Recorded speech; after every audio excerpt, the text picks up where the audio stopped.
بطاطس بالأجنحة. احنا معرفناش نصور عشان النور كان قاطع، عقبال ما عملنا هيكون كده النور جه. بس بصوا بقى، هاتوا الأجنحة الكبيرة عشان تبقى مظبوطة معاكم. بصوا كبيرة وحلوة. الغدا بتاعنا صينية فراخ بالبطاطس، هلكوا لما تستوي. على النار وهنحطها في الفرن.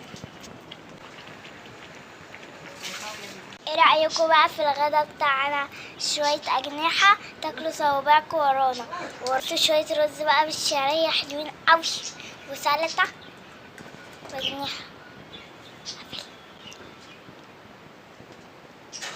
متنسوش اللايك والاشتراك في القناة عشان اللي قلت لتيتا تعمل الأكلة دي.